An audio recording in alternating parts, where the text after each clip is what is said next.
আসসালামু আলাইকুম বন্ধুরা, চলে আসলাম মায়ের রান্নাঘরে। আশা করি আপনারা ভালো আছেন। আলহামদুলিল্লাহ আমিও ভালো আছি।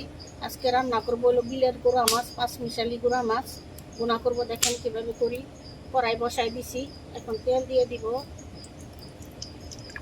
তেল দিয়ে দিলাম, পেঁয়াজ দিয়ে দিব, কাঁচামরিচ দিয়ে দিব, পরিমাণ মতো একটু লবণ দিয়ে দিলাম।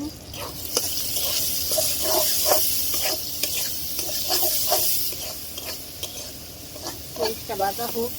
আমার ভাজা হয়ে গেছে, একটু মশলা কষানোর জন্য পানি দিয়ে দিব।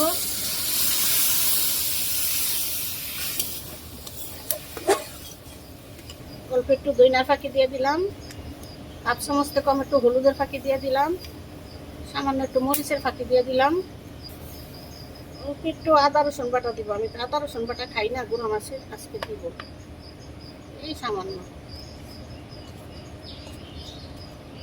মশলাটা কষানো হোক। ঠিক আছে, আমি একটু মাছ দিয়ে একটু লাড়া দিয়ে পানি দিয়ে দিব, জল দিয়ে দিব। বেশি লাড়াচাড়া করা যাবে না, গুঁড়া মাছ।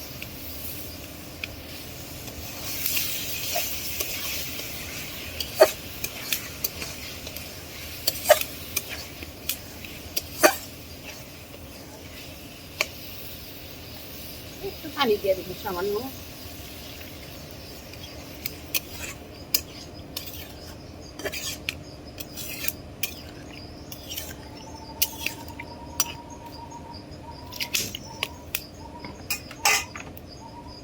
রেখে দিব।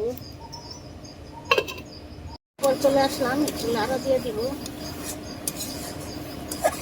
আর একটু হবে, এখনো হয়নি।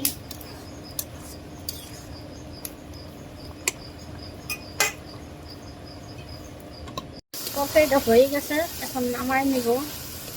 এরকমই মাখা মাখা রাখবো। বন্ধুরা, আমাদের গুঁড়ো মাছের ভুনা রান্না করা শেষ। কালারটা কত সুন্দর হয়েছে দেখতে পাচ্ছেন। এভাবে রান্না করে খেয়ে দেখবেন, অনেক ভালো লাগে। আমাদের ভিডিওটি আপনাদের এরকম লাগলো তো অবশ্যই কমেন্ট করে জানাবেন, লাইক শেয়ার সাবস্ক্রাইব করবেন। আবারও কোনো নতুন ভিডিও নিয়ে আপনার সামনে হাজির হবো। ততক্ষণ ভালো থাকুন, সুস্থ থাকুন। আল্লাহ হাফেজ।